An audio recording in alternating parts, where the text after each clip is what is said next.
Okay, hopefully you can bear Okay, with us. give me one more second. I wonder if Oh, we're live. Oh, yay. Okay, so before. I'm actually, hi everyone. I'm going to back up. And I'm going to read your bios and introduce you to everyone. I'm so sorry for, we had a technical difficulty and we weren't actually streaming. Thank you everyone who is on the chat though, on the YouTube live chat and is watching us on YouTube. We really appreciate it. I'm going to back up and I'm going to introduce our wonderful authors of Uncommon Sense Teaching, and we're gonna start again. So welcome again. And our first author is Barbara Oakley, Doctor of Philosophy.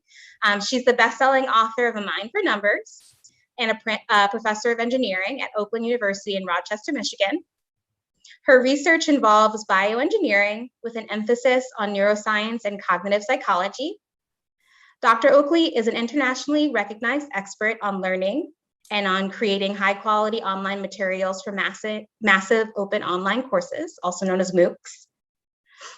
With Terrence Sejnowski, she teaches one of the world's most popular MOOCs called Learning How to Learn, which I'm sure many of you are familiar with.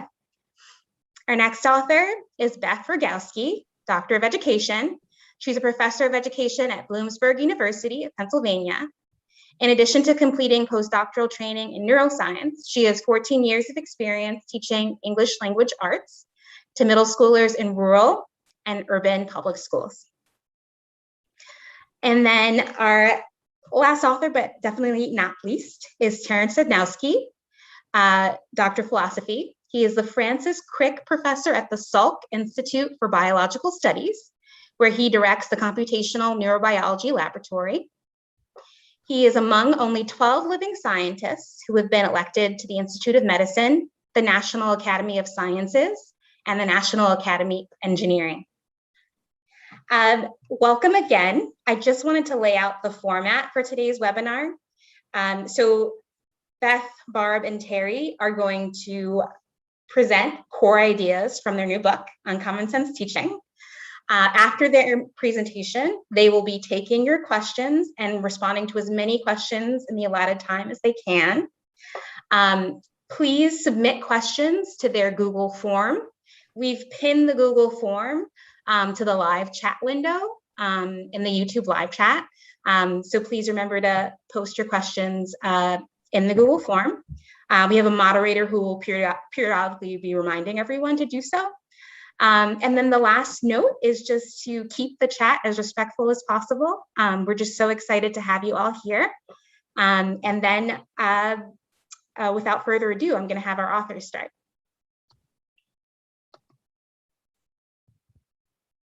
This is great. This is fantastic. Let me share my screen. And you should all see the copy of my new favorite book. Yes, I'm thrilled that you have a copy of it, and that's why you're here. As Roche mentioned, I am a very proud former middle school teacher who survived and thrived for 14 years in the middle school before turning researcher, teacher of teachers, and now co-author of Uncommon Sense. Before we get into the nitty-gritty of the book and answer your questions, what I'd like to do is give you a little sense of my background and how I came into this trio. So let me take you back to the beginning. Growing up, I worked in our family-operated daycare, where I learned early on that organizing toddlers for a picture is a lot like herding cats. And after high school, I became the first person in my family to go to college, and becoming a teacher was just a natural fit given all my training with the little ones. But when I went to college, I switched my learners up and earned my degree in secondary education. But it was in the middle school where I found my happy place. And here are some pictures of my former students. And of course, I'm not in the pictures because I'm the one taking them. Now, like most teachers, I collected a few degrees while I was teaching. And after I earned my doctorate in education, I was recruited by Dr. Paula Talal to complete postdoctoral trainings at the Center for Molecular and Behavioral Neuroscience at Rutgers. And it was during my 3-year postdoc that I caught the attention of Terrence Sejnowski, who was already working with Barb Oakley.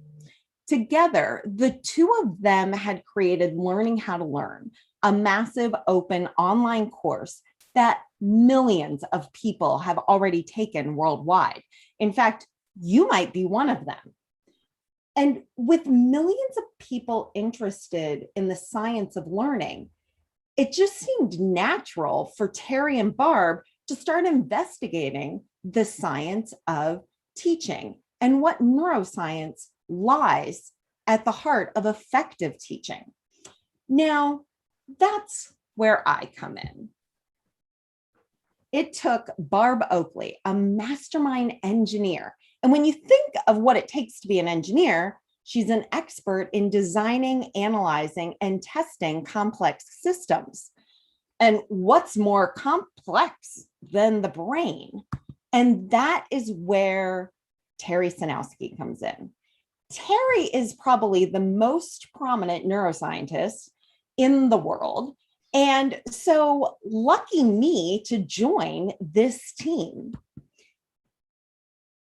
I bring in the real classroom teacher part to this trio.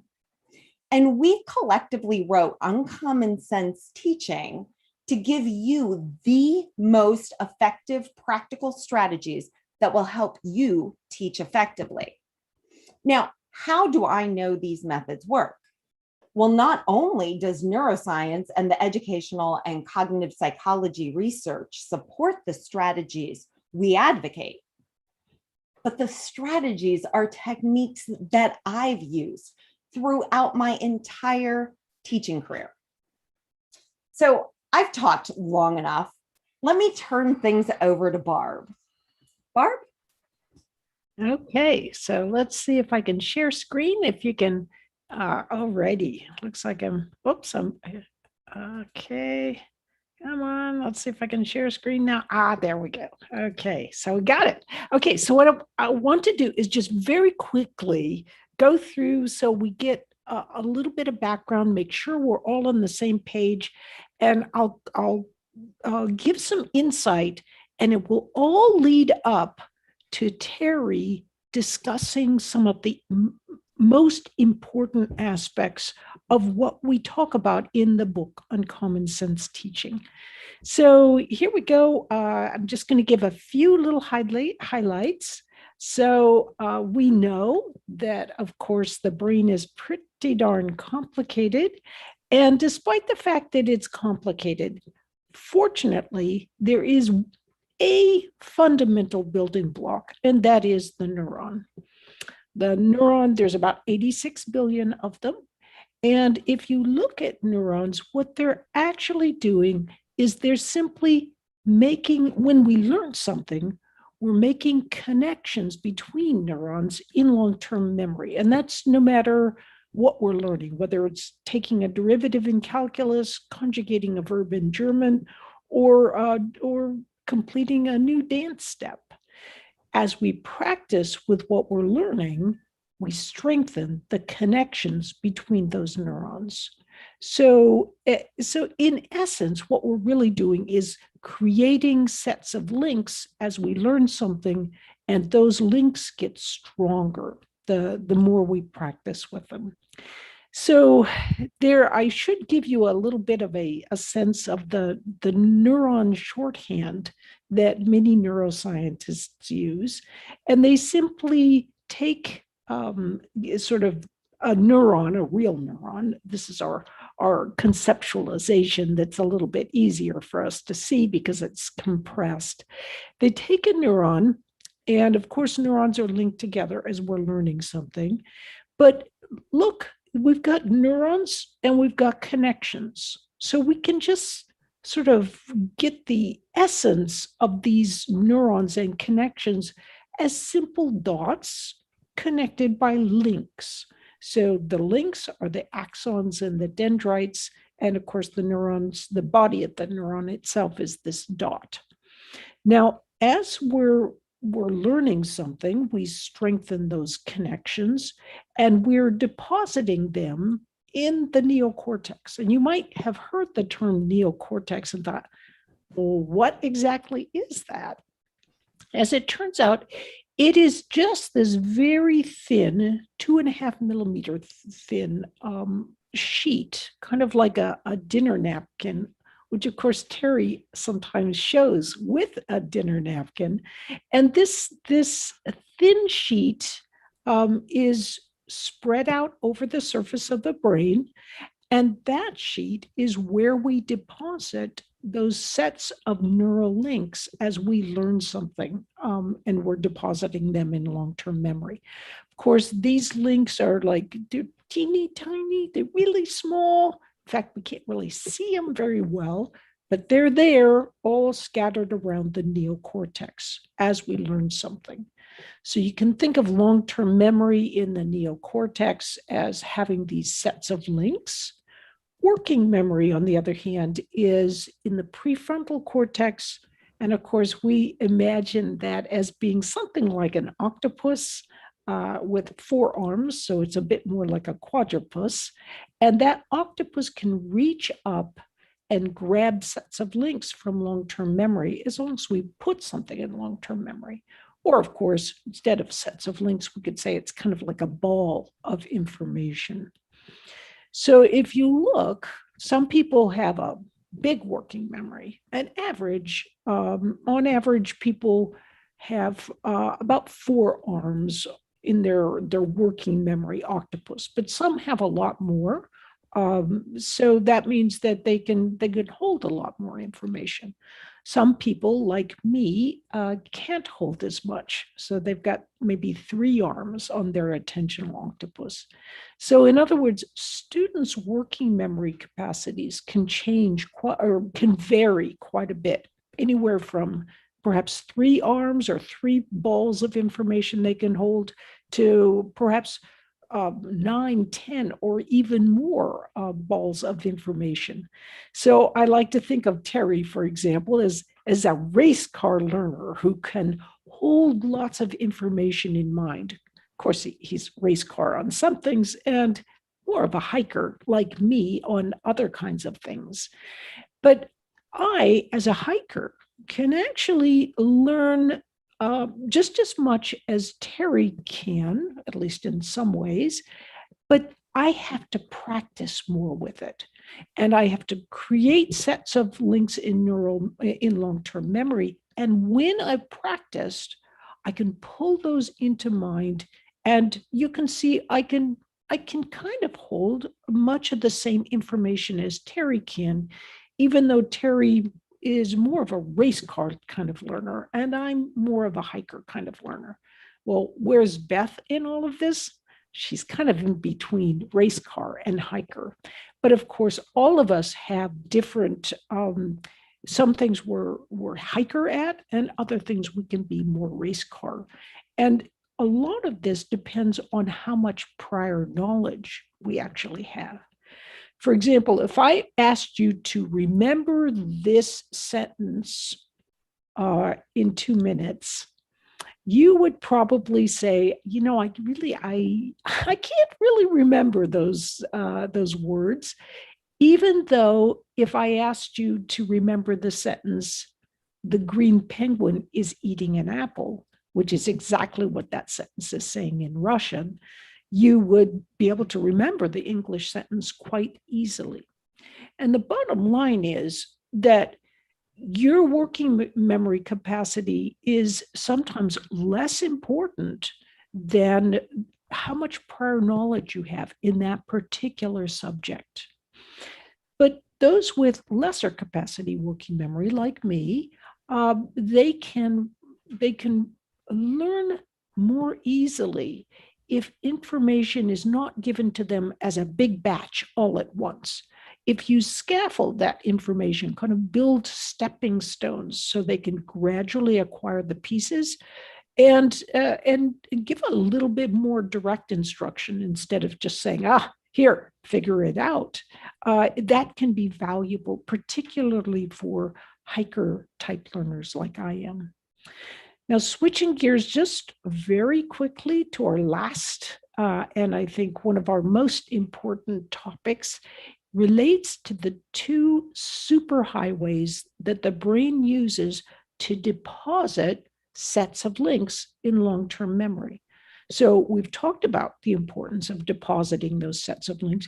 You actually have not learned something unless it goes into long-term memory. So that idea of you don't need to memorize anything, you can always look it up, is actually really it's really counterindicated by everything we're finding from neuroscience. Of course, trivial information can always be looked up, but if you don't have those fundamental important insights built in as a scaffold in your long-term memory, you're going to have trouble with handling anything you are trying to learn. Now, these two sort of pathways that we often use to deposit sets of links in long-term memory are, first, they're the declarative pathway, which takes information from working memory through the hippocampus and deposits sets of links. The second is the procedural pathway, which goes through the basal ganglia. Now, these two different pathways, those two different kinds of neural links, each have different qualities to them, and they work together in helping us when we're learning anything new. So, for example, when you're learning something declaratively, you're mostly conscious of what you're learning. But if you're learning something procedurally, you're kind of not so conscious of it. So, but declarative learning often develops through explicit instruction, kind of like what I'm doing right here, whereas procedural is more practice. You can explain what you're learning declaratively. You can't explain what you're learning procedurally. So some of our efforts to force students to explain things because that's what we think is the only way we know for sure that they understand it, is actually, it can be kind of crippling for some students who tend to prefer to learn something procedurally. Declarative learning involves sequential tasks, but procedural learning, it's more complicated. It involves complicated patterns. It's not just that rote memorization of simple things. Declarative, fast to learn, slow to use, whereas procedural is more slow to learn, but fast to use. And finally, declarative learning is very flexible, where procedural is inflexible. And ultimately, some individuals kind of like, there's a little indication that those with dyslexia may prefer to learn more declaratively. Procedural might be preferred by those more on the autistic spectrum. So ultimately, we would like our students to be able to learn through both pathways, and giving students unexpected rewards that kind of spark that tonic dopamine, as it turns out, may help with learning through both systems simultaneously. In the past, teachers have often been told, drill and kill, that drill is a really, really bad thing. And so we shouldn't do any kind of drill. But now what we're finding from the procedural system is actually drill helps with skill.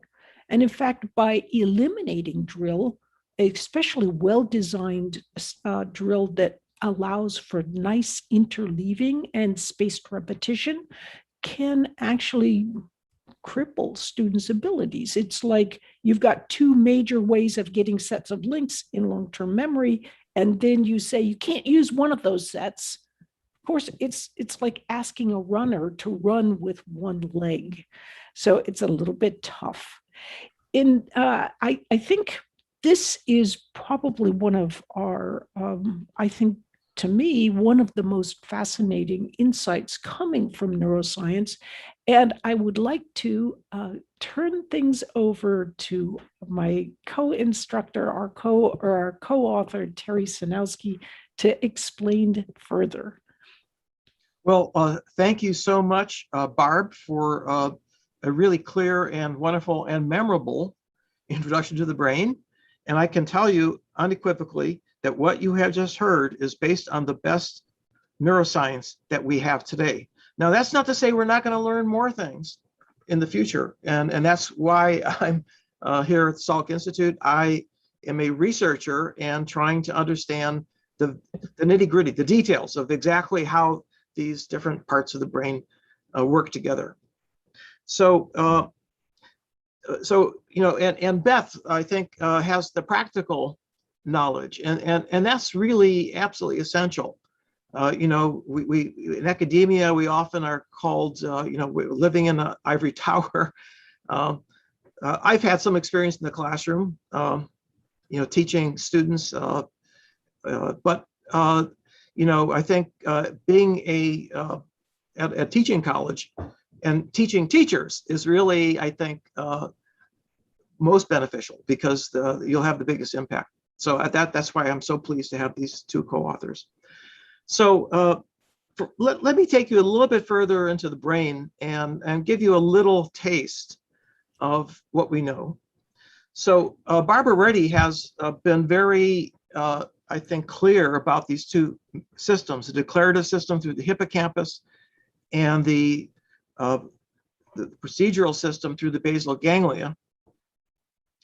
But, and she mentioned very briefly in passing this, this very, very interesting part of the brain where the neurons, and you see at the bottom of the diagram in orange, which coincidentally is the color of the cover of our book. But this part of the brain, which is a very small part, it's less than 500,000 neurons compared to the 100 billion in the rest of the brain. But these neurons are incredibly important because, as you can see, they project these arrows. Those neurons project up to the basal ganglia, the neocortex, and the hippocampus, and in fact, almost the entire brain.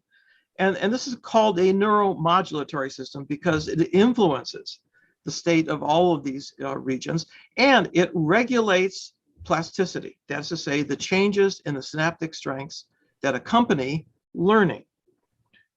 Now, I want to take you back, and if you're a teacher who has had experience in classrooms, you probably know that in addition to the fact that the students are coming there with a very broad background in terms of their aptitudes and their previous learning, there's another very important factor, which is their motivation.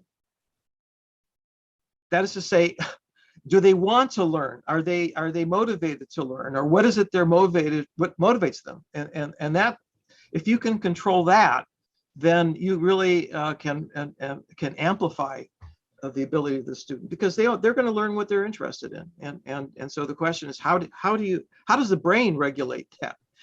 And I'm here to tell you that the dopamine system is there to control motivation. And let me just give you a few examples. What happens when the dopamine goes down, when the activity decreases? This happens when the neurons die. This happens in Parkinson's disease. Well, what happens is that you lose interest, you move more slowly, and ultimately you go into a state called anhedonia, where don't take pleasure in anything anymore. You just basically are not motivated by food or books or anything. And the extreme case is something called locked in, when you can't even respond. You just sit there like a lump. Now, it turns out that we now have drugs which can help people with Parkinson's. L-Dopa in particular can replenish dopamine. And interestingly, when these locked in people were given L-Dopa and they were asked, why didn't you respond? Why didn't you move? What they said was, well, I didn't feel like it. Yeah, what do you mean you didn't feel it? I didn't care. And that is the ultimate low in motivation, when you don't care to even move. Okay, what about the opposite? What about when you have too much dopamine? Well, there's another disorder called Tourette's syndrome. And this is a case where these poor patients can't control their movements. They do ballistic movements like this that they cannot control. And their speech, the words just come out without any control. And so this is telling us that this is the two extremes in motivation. One, you're so motivated that you can't even control it.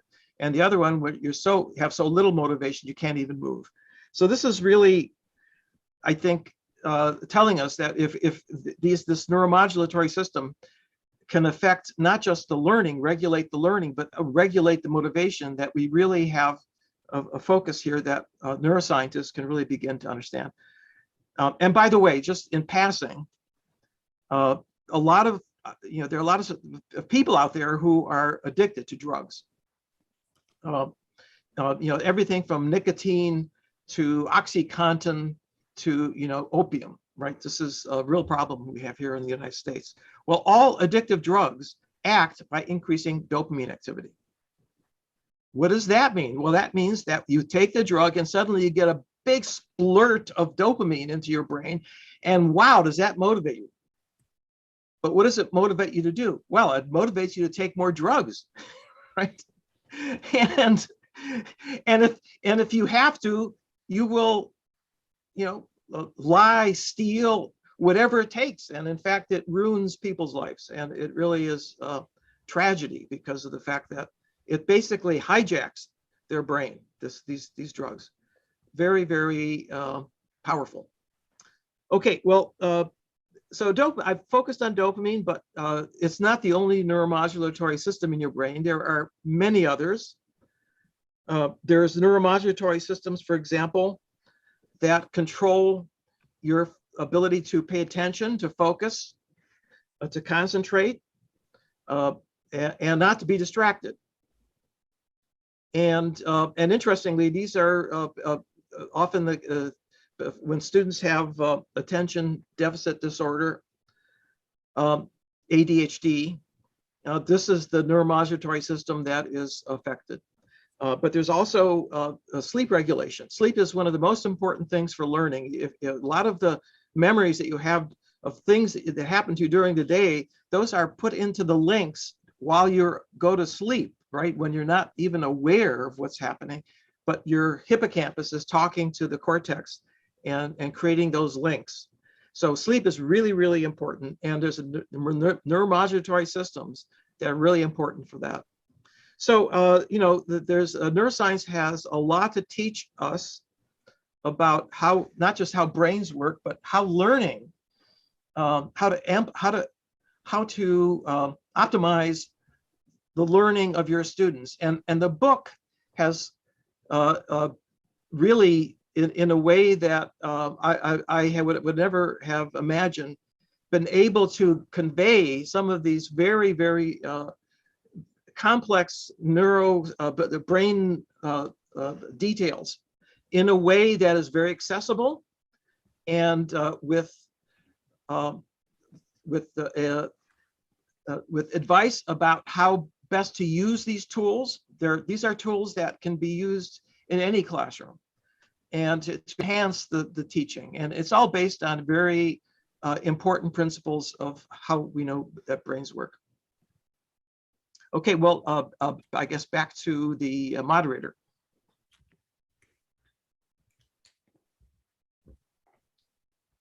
Hi, everyone. Thank you so much, Beth, Barb, and Terry. I just really appreciate you guys. And I really appreciate our audience for bearing with us during the technical difficulty and for staying with us during the wonderful presentation. And now is the Q&A portion. And I know that you guys have been submitting questions. So I'm going to pull our first question. And this is a great one. Do you have specific advice for neurodiverse people with different working memory capacity? I'm not sure who wants to take it first, but maybe Terry, do you want to take it? Well, first of all, let me say that,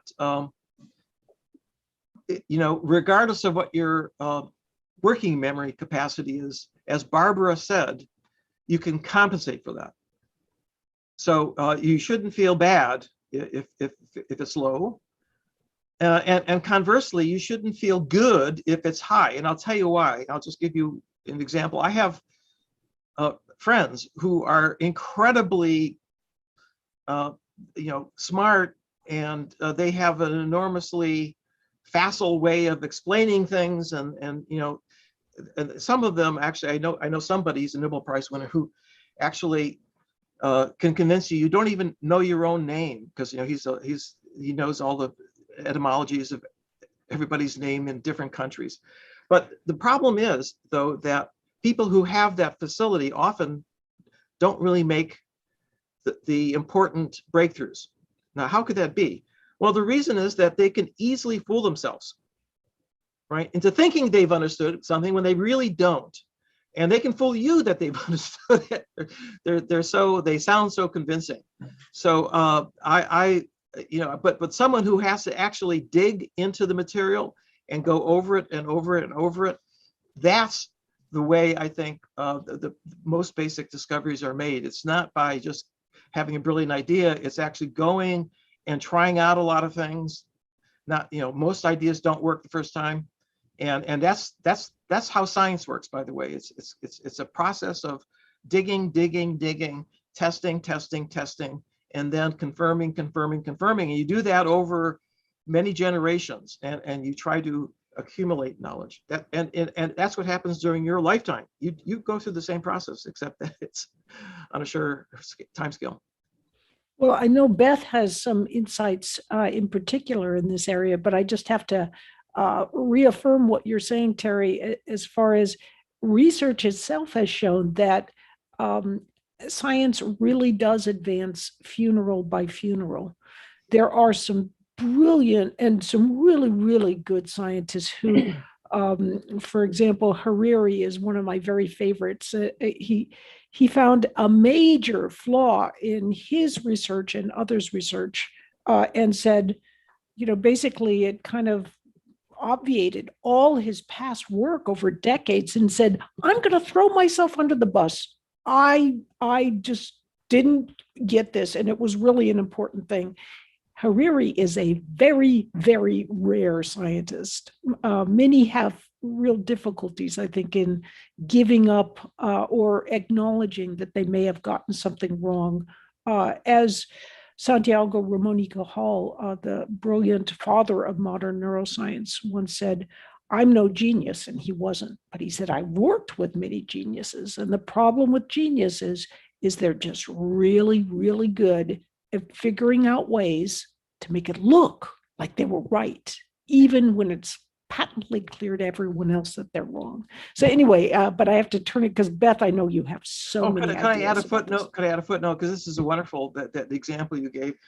So one of my teachers when I was getting my PhD in physics, John Wheeler, once gave me some advice. He said, Terry, make your mistakes as quickly as possible and don't get stuck in them.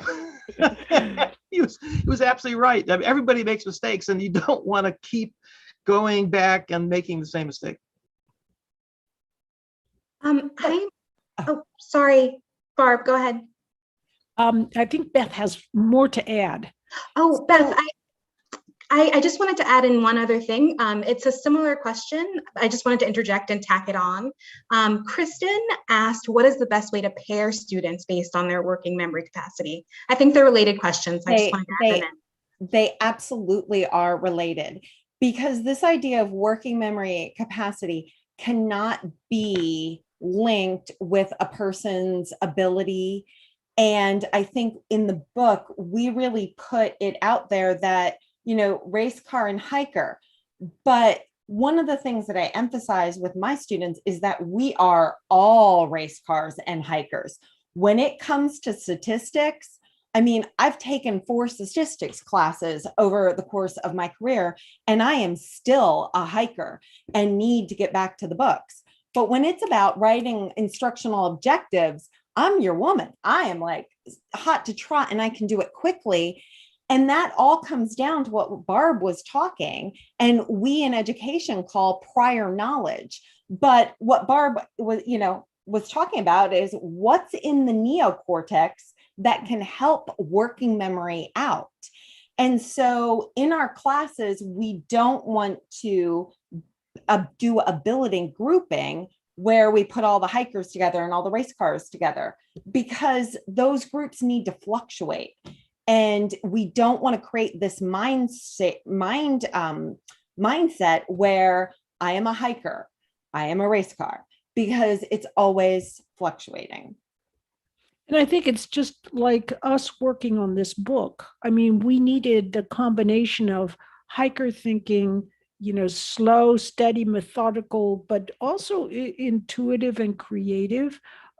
Just as race cars can be, and then just as people with mixtures can be. But we could not have done this book if we had all been sort of the same approach to our thinking. And what's really interesting is, all my experience, 2 decades in K-12 and undergraduate, really came through. And as Barb and I were grappling over concepts, and I mean, I was just, Terry can attest, like the neuroscience in this book, although it's a very straightforward read, is complicated stuff. And when Barb and Terry were explaining things to me, I was such a hiker, needed to back that up. But then when I was explaining to them the teaching, and I was kind of getting impatient, like, this is second nature, why isn't it? And that happens with our students when they're in our classes. So I can just keep talking, sorry. But this is so exciting. I can't believe the number of questions we have. So Roche, what's next for us? This is another great question, and specifically about working with students. So any tips on how to best convince students to use retrieval practice during self-study? This person finds that many students choose not to use it much, despite seemingly agreeing to the principle of it and evidence for it. Beth, you want to tackle that one? So one of the things that I think has really helped is Quizlet and other apps like that. And students can make those cards. But beyond that, when I'm teaching, I use a lot of direct instruction because it works, where I'm giving them a presentation of my ideas, and then I'm having them practice that material, giving them practice. And so when you are with them and you are guiding their practice, it's really important to set that up. We can't just assume that when they go off to their dorm rooms or off to their study halls, that they're going to now whip out Quizlet and set it up, or whip out index cards and make them. So what's really important is to start that in the classroom. It doesn't mean you need to finish it. Don't finish it. But then it's already started. So it's not like, okay, I have to study for this test. I've waited till the last minute, so I'm just going to reread the book. And now I have a sense of familiarity. I'm fine for the test. No, they're going to go back to the index cards, the Quizlet that they've already set up, and they'll be doing some retrieval practice that way. So I can give you some brain motivation for why that's important. So, as you heard from Barb, learning is all about changing the strengths of the synapses between the neurons. And that's called, plasticity, synaptic plasticity. And it turns out that when you recall something, what you're doing is reinstating something that you had previously experienced, and that itself creates more synaptic plasticity. And that's why recall is the very powerful way of imprinting things into your neural connections. Now, this is also related to something called the spacing effect. So it turns out that it's important to separate the quiz from the material that you're learning. So you learn it, maybe at the beginning of the hour, but then you should test at the end. You don't want to test right afterwards because it's still fresh in your mind. But if you test at the end, that will be much more powerful in terms of reconsolidating. But it's even more powerful if you do it the next day. In fact, the longer you space your recall and practice, the longer you're going to remember it in the long term. And this is why cramming for an exam is the worst thing you can do if you want to remember something for a long time, because you'll do well in the exam, but you'll forget it next week, next month. And because you're not recalling it, you're not reminding yourself, you're not practicing. And I think what's fascinating is that students will go through 12 to 16 years of education, and we never give them any courses in how to learn effectively. So I think it makes a huge difference in students when they see what's happening in your brain when you do something like retrieval practice, even if it's only in rough cartoon form. So we do a lot to help enhance teachers' ability to teach better. And I think in our book, Uncommon Sense Teaching, we try to give a lot of insights to help you as a teacher also help your students learn better. And so I think the more that we can do that in our teaching is help our students to also learn to fish themselves, the better off our students will be in the long run. Someone has a brain development question. I just think it's really interesting. So how does the teenage brain development, so especially in the age 11 to 14 range, affect how learning processes work, whether it's a hindrance or it enhances learning? I can jump in. And so this is something we know a lot about because it's been very well studied both in humans as well as in model systems like mice and other species. So it turns out the brain does not develop uniformly. It's not the case that, as you get older, the whole brain just gets more and more focused with knowledge. And it's because when you're born, you go through a period at the very beginning, your first few years, where there's a tremendous amount of new synapses that are being formed. And this is needed to be able to absorb all of the complexity of the world that you happen to be born into. What language you happen to have, you speak in the culture you're in, and who's important. Your mother's important, other caregivers. I mean, this all has to be absorbed by the baby. Now, what happens is there's a period when the synapses are pruned, where you lose that capacity, but different parts of the brain are mature at different times. So the sensory and motor parts are those are the ones that mature first, especially in the visual system. The primary visual area is already being by the time you're 10, it is pretty much fixed. Although there's still some ability to adapt, and it really depends on the experience, but it takes longer. It takes much longer than when you're younger. It's just like learning a language. It's much easier when you're younger, but then the critical period is over, and it's much more difficult for adults. But then, What about the rest of the brain? Well, the last part of the brain to mature is the prefrontal cortex. And that's, of course, the part that has to do with regulating behavior, with planning, with avoiding, rapid responses, to the immediate experience that you've had. Someone says something to you and you get upset. Regulating that is something that takes time to mature, to understand what's the right thing to do under different circumstances. That doesn't mature until late adolescence, and in some cases, early adulthood.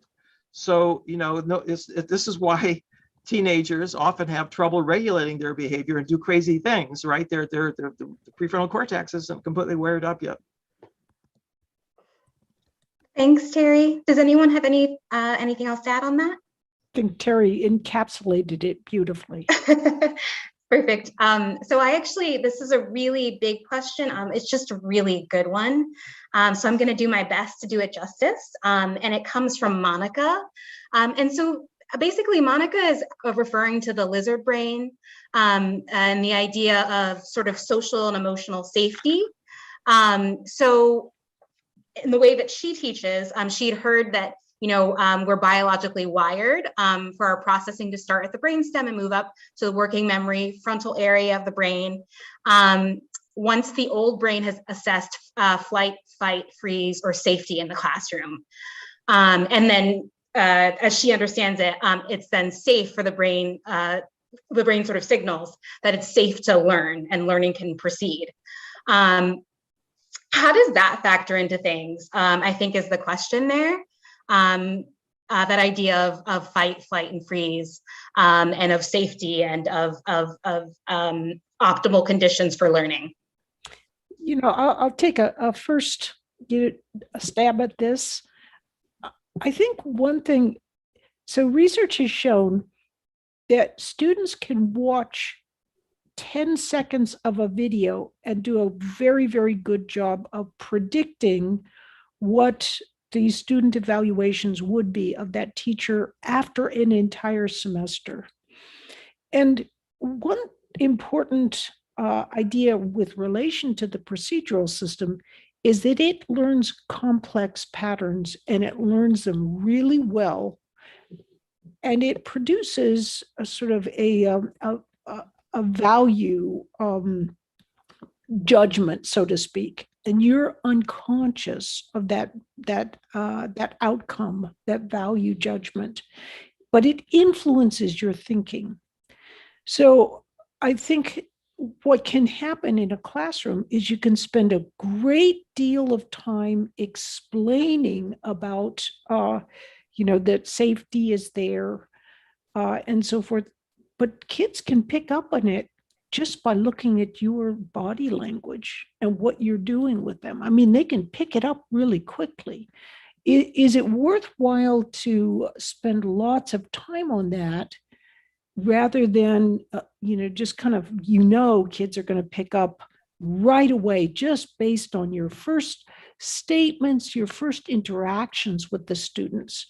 So I wonder if, fight, flight, and freeze is really important, but it's also just important to actually have the time to spend with teaching the material. And many of these other kinds of things can be conveyed subconsciously, and kids pick right up on it. The body language of, are you creating a safe classroom or not? And that body language is definitely one part of, creating safety. But really, and we advocate in the book, is it chapter 8, that we really need, I think it's chapter 7 actually, that we really need to spend those first week of school creating that safe environment by teaching the procedures of the classroom.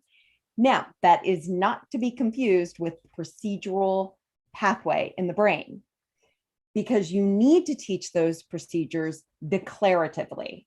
You need to tell them what is it that you expect them to do as they enter your classroom and take their seat, and what you expect out on their desks. And then once they've practiced it enough time, it becomes routine. And that I found to be very effective in the middle school. And I find it very effective to be at the college level. Of course, at the college level, I'm not necessarily asking them, I'm not actually teaching them how to sit in their seat, but there are other things that I need them to learn that becomes procedure. For instance, when we started in Zoom education, I mean, I think that leveled the playing field for everybody. We were all in a panic, not knowing what to do. And it was a scary time and no one felt safe. Well, I, as the leader, first days of school, okay, you are going to come in and your camera, because I'm teaching future teachers in this situation, you are going to come in and on the first day of school, your cameras are going to be on, your lights are going to be on, you are going to be in clothes and not pajamas. And so I set up my expectations and then went through class. The students that didn't follow those expectations, I was consciously aware of, the nonverbals, even though we are in an online environment. So they got a follow-up email after class. I noticed you didn't have your camera on. And then I followed that up. But they knew it was, I'm creating a safe space by not calling them out and by reinforcing my expectations. So did we answer some of that? So Beth, you used the word expectation about 20 times. and I think that is a correct emphasis. So one of the, so I was a co-director of a Science of Learning Center. It was an NSF sponsored center based here at UC San Diego. In fact, we invited Barb to talk. She did a terrific job, both to the faculty and students and even high school students that we invited. But one of the things I learned in the 10 years of this center, which was focused, by the way, on neuroscience and machine learning, which is up and coming new area that has, in the last 10 years, had a huge impact on the world and the economy, artificial intelligence now. Something that I contributed to back in the 80s. But one of the things I learned was that by far the most important motivator for students is the expectation that the teacher has for them. If the teacher comes into the classroom and says, well, I want you to memorize his vocabulary words. I don't expect you to learn all of them, but just try to do your best. And of course, the students aren't going to be that motivated because they're not expected to do well, as opposed to a teacher who comes in and said, look, I want every student in this class to learn every one of these words, and I expect this to happen, and because I know you can do it. I know you can do it. I've seen this before, and I'm going to help you. Right? Just compare those two expectations of the teacher and the impact that it has. And it's been shown that this is, students pick this up really quickly. And it may not be said as explicitly as I have, but you can tell from the voice and the way the teacher interacts with the students. The students pick this up. They know what is expected of them. That's great. Thank you so much, Terry. Actually, thank you all for that question, for responding to it. So we are going until 2:15 today. So we only have about 6 minutes left. I think we should transition to wrapping up. And so I'm going to let Barb and Beth sort of wrap up. And they were going to talk a bit about consolidation. Oh, okay. Well, let me lead this off, Beth, because Beth has some interesting information about consolidation, and I have, as it turns out, a slide that can help her explain some of the information that she is going to share with us. And I really can't emphasize enough how valuable it has been working both with Terry and with Beth to try to convey practical hands-on information about how we learn. So Beth has so much information about what's going on in the classroom, and it's just been unbelievable working with her. So hopefully you can see the consolidation illustration here. Is it coming through? Beth, can you see it? It is coming through. I see Okay. those neurons consolidating, Barb. And so this is our little neural encapsulation of what's going on. Consolidation means kind of reshaping, refining, trimming away, and finding essence, or rewiring, wiring and rewiring. And as Beth has shared with me, consolidation has a deep personal meaning for her. It really does, but I think we need to just talk for a minute about what consolidation is. What you see right now in that part of the animation is all of this.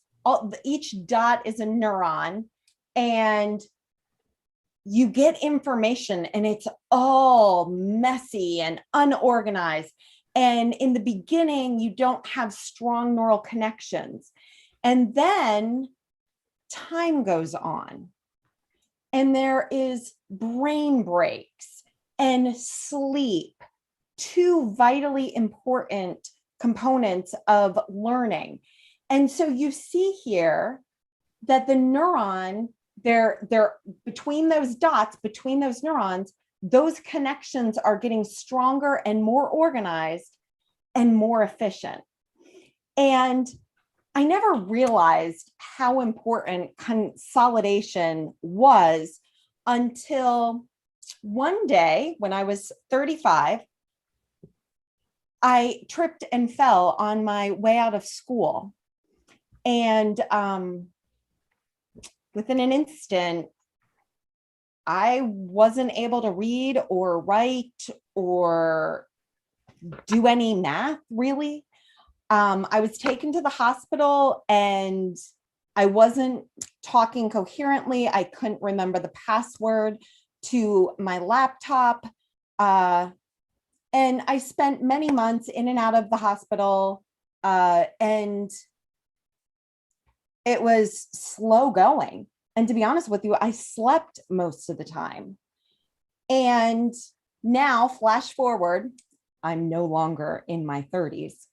I've been able to obviously get those skills back to be able to read, to write, to organize my thoughts, to speak here today.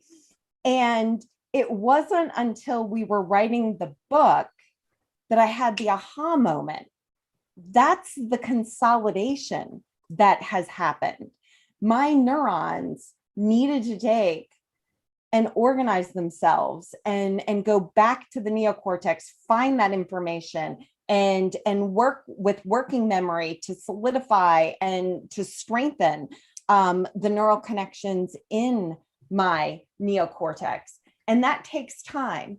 But during those months, and I don't remember much of it at all, which is kind of nice. But during that time, I started to understand what it must be like for some of my most challenged students that really struggle with the learning. And that has meant I've needed to slow my teaching down. And it can be, I mean, we as teachers, I don't care if you're K-12, I don't care if you're college, we as teachers feel we have so much information to cover. Oh my gosh, I need to get through this chapter. Oh, it's going to be on the test. Well, who cares if it's going to be on the test if they haven't learned the material? And that really means slow it down. And it means present a little bit of information. And as Terry and Barb have said, do some retrieval practice with that. Have them practice it, then build more. And yes, it takes time, but during that time, neurons are consolidating. And that's what needs to happen for long-term memory. Now, Barb and Terry, can you fill in any of my gaps? Well, so Beth, what you have described is something that happens to many people. Typically, it follows a concussion, traumatic brain injury, and we know a lot about what's going on. And what you described, the recovery, is something that is really quite remarkable.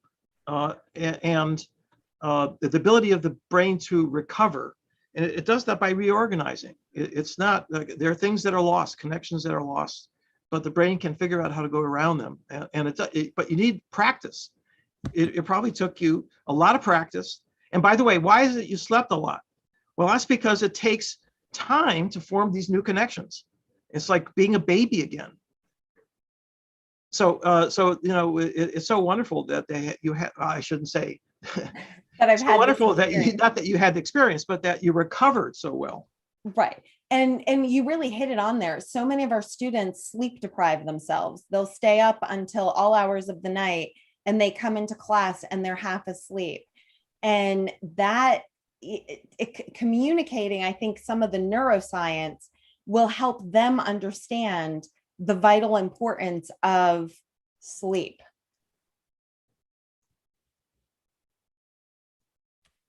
So I think, Roche, it's just thank you so much for your wonderful moderation for us today. And we thank you all for being here. It's been a fantastic experience working on this book together.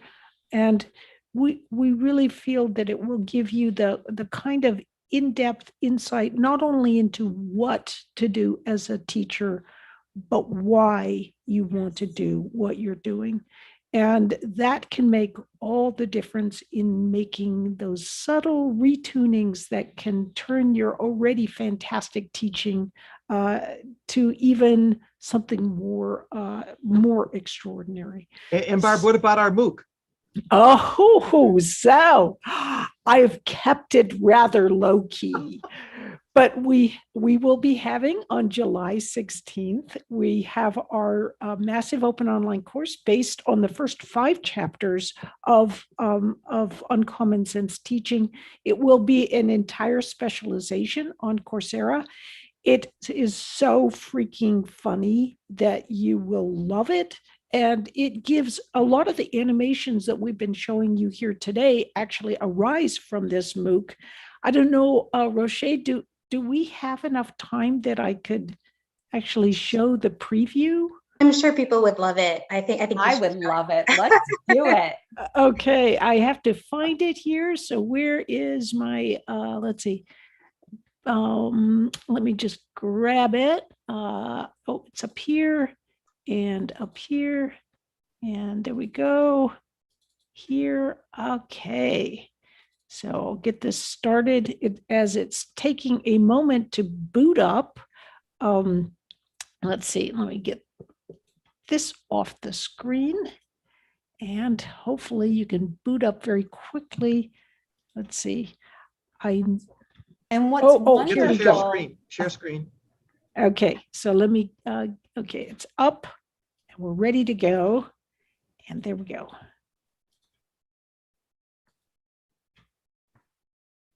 Okay, hopefully you all see it. Yes, we do. Okay. We don't hear it though. So can you backtrack? Hang on. Okay. What is so much fun is that we've all been busy recording these videos for on the MOOC. And what is awesome is that you teacher educators out there, this MOOC is free. Yeah, you get the book and you get the MOOC that goes with it. A teacher, a neuroscientist, and an engineer. Now we don't see the video. Into a bar.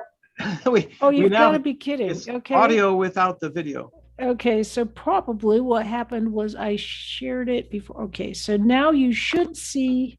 We see the video. Just rewind. Okay, let's hope you hear it. Perfect.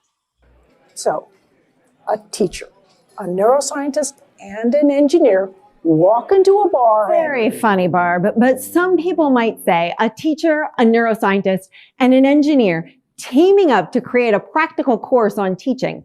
from a neuroscientific perspective is funny too. But the reality is, the world is becoming more and more complex. Students need to think out of the box with approaches that incorporate the best of what we know, not only from education, but from many other disciplines. Want to learn how to teach inclusively in diverse classrooms and how to scaffold your instruction? We will peer inside students' brains to help you minimize student frustration. All this growing not only from neuroscientific insights, but from years of practical experience in the classroom. And we'll also teach about how to tackle procrastination. Wait, Beth. Wait, Beth. That's right. Beth, It's time to Beth. film. Where are you?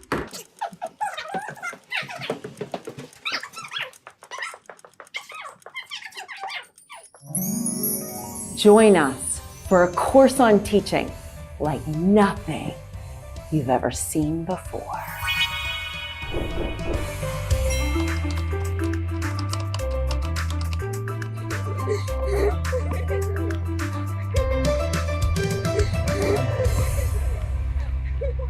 So there we go.